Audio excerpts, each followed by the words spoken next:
এই ভিডিওতে আমরা chit fund, cheating fund, micro finance company এইসব বিষয়গুলোর মধ্যে যে সব পার্থক্য রয়েছে তাই নিয়ে আমরা একটু আলোকপাত করব। কারণ অনেকেই আমাদের কাছে প্রশ্ন করেন যে চিট ফান্ড জিনিসটা সাম্প্রতিককালে পশ্চিমবঙ্গে যত অর্থ কেলেঙ্কারি হয়েছে, মানুষকে প্রতারণা করা হয়েছে, সাধারণ মানুষরা প্রতারিত হয়েছে, তার অন্যতম নাম সারদা।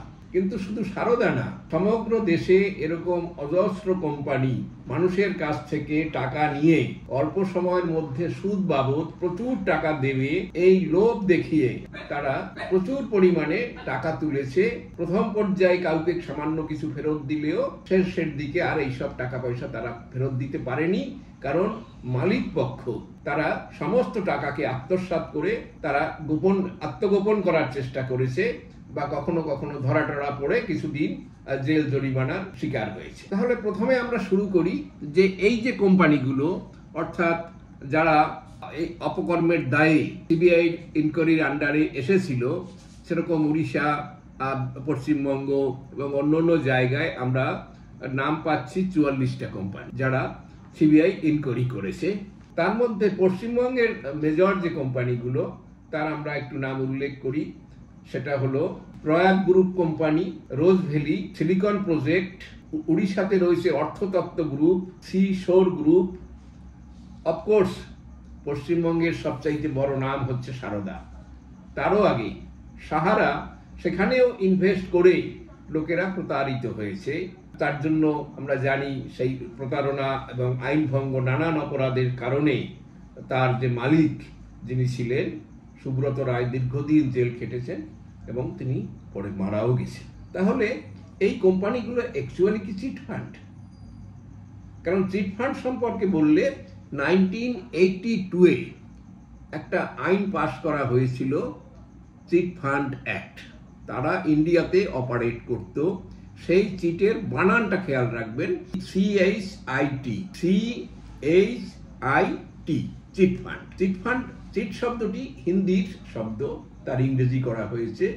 চিট মানে চিঠি, ছোট কাগজের টুকরো, তাকে ওরা চিট বলে। যেখানে কোনো কিছু লেখা থাকে, কোনো সংবাদ দেওয়া থাকে, সেটাকে চিট। চিট থেকে চিঠি শব্দটা আসে। পর্চি তার একটা বিকল্প শব্দ হিন্দিতে ব্যবহৃত হয়, পর্চি। এটার সাথে সাহারা, সিশোর, অর্থতত্ত্ব ইত্যাদি এর কোনো সম্পর্ক নেই। ওই কাজটা করে একটা নির্দিষ্ট গ্রুপের মধ্যে, তারা নিজেদের মধ্যে তারা টাকা জমা করে এবং বিভিন্ন সময় তার মধ্যে থেকে কে টাকা পাবে, কে নিতে পারবে প্রয়োজনে, সেটা সেই চিট থেকে তারা চিট টেনে, অর্থাৎ সেখানে সামান্য লটারির মতো একটা অবস্থা হয়, তার মাধ্যমে তারা সেই টাকাটা যার প্রয়োজন তাকে সেই সময় দেয়। সে আবার সেই শর্ত অনুযায়ী, ওই আইন অনুযায়ী সে তাকে ফেরত দেয় সুদসহ। সেইভাবে সেই ফান্ডগুলো চলে। এটা একটা লিগ্যাল অর্গানাইজেশন এবং এটা পাবলিকের কাছে যেতে পারে না টাকা তোলার জন্য, যদি না গভর্নমেন্ট আলাদা করে তাদের কোনো পারমিশন দেয়। সাধারণত একটা নির্দিষ্ট গ্রুপ মধ্যে এই কাজটা চলে।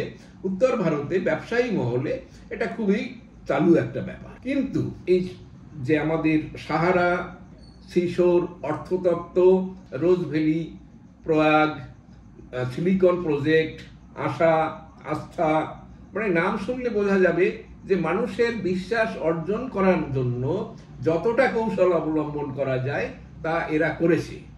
সেই হিসাবে এই কোম্পানিগুলো যেহেতু মানুষকে ঠকিয়েছে, সেই জন্য তাদেরকে যে ইংরেজি শব্দটা চিট, CHEAT, চিট, সেই শব্দটা ব্যবহৃত হচ্ছে।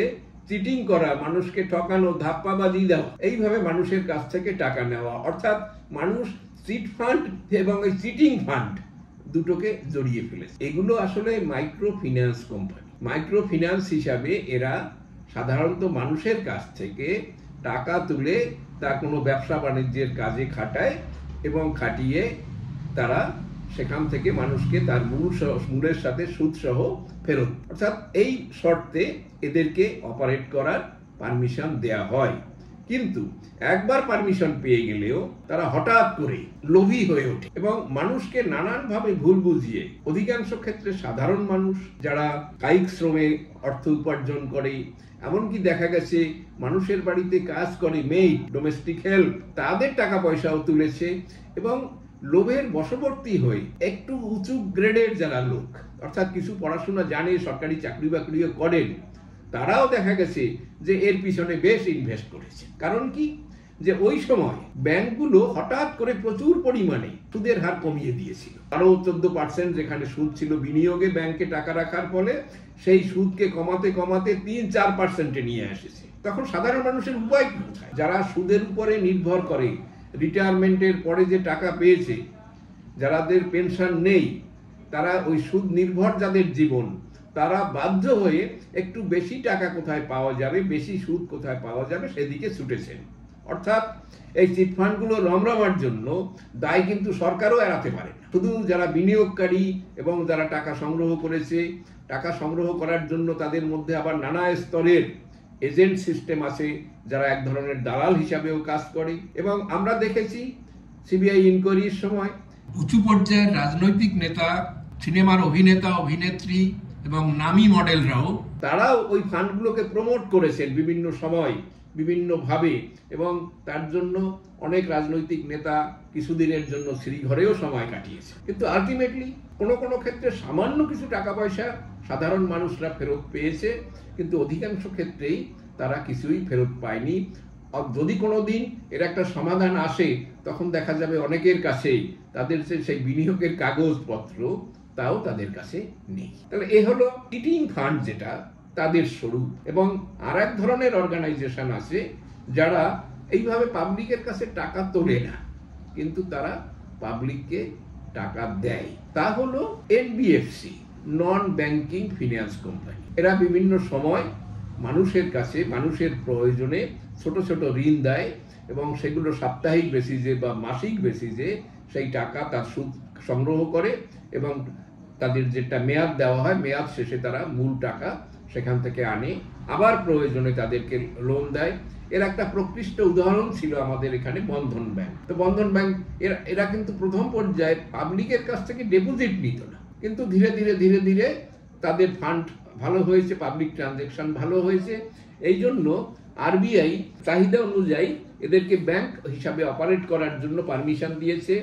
এরা আরবিআইর কাছ থেকে 17 জুন 2015-তে লাইসেন্স পেয়েছে ইউনিভার্সাল ব্যাংক হিসাবে অপারেট করার, এবং সেই অনুযায়ী তারা আগস্ট মাসের 23 তারিখে ব্যাংক হিসাবে কাজ শুরু করে দিয়েছে।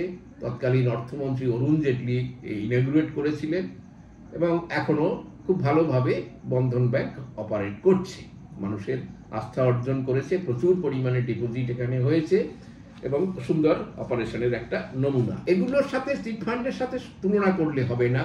চিটফান্ডের এই যাকে আমরা তথাকথিত চিটফান্ড যেগুলোকে বলছি, তাদের কিন্তু প্রথম থেকেই উদ্দেশ্য ছিল মানুষকে ঠকানো, চিটিং করা। আগের সেই যে আইপিসির ধারা 420 একেবারে সরাসরি তার আওতায় এসে যাওয়া এই কেস। এরা মানুষকে ঠকাবে, তার জন্য নানান কৌশল, নানান ভাবে সেই প্রতারণা করার কথা। এবং একটা জিনিস ভুললে চলবে না, যারা এই বিষয়ে খবরাদি রাখেন তাদের জানা থাকতে পারে, বা যারা একটু প্রবীণ বয়স্ক লোক তাদের থাকতে পারে, 80-র দশকে আর একটা বড় মাপের স্ক্যান্ডাল আমাদের দেশে হয়েছিল এই চিটফান্ড সংক্রান্ত। সেটা সঞ্চয়িতা চিটফান্ড। সে প্রচুর পরিমাণে টাকা সে সময় তুলেছিল, প্রায় 1,31,000 লোকের কাছ থেকে টাকা তুলে সেটা তারা সেই টাকা পয়সা আর ফেরত দেয়নি। তা নিয়ে তদন্ত হয়েছে, এবং তাদের যে মেইন প্রমোটার সেই গ্রুপের শম্ভু প্রসাদ মুখার্জি এবং স্বপন গুহ, তারা অ্যারেস্টেডও হয়েছিল। কিন্তু আলটিমেটলি কি হয়েছে সে মানুষের স্মৃতি থেকে সেসব উঠে গেছে। নানানভাবে মানুষকে বারবার সতর্ক করার চেষ্টা সত্ত্বেও এই বেশি পরিমাণ সুদ পাওয়ার আকর্ষণে মানুষের কাছে ছুটে যাচ্ছে, এবং সুদ তো দূরের কথা, আসলকেও খুইয়ে সর্বশান্ত হচ্ছে।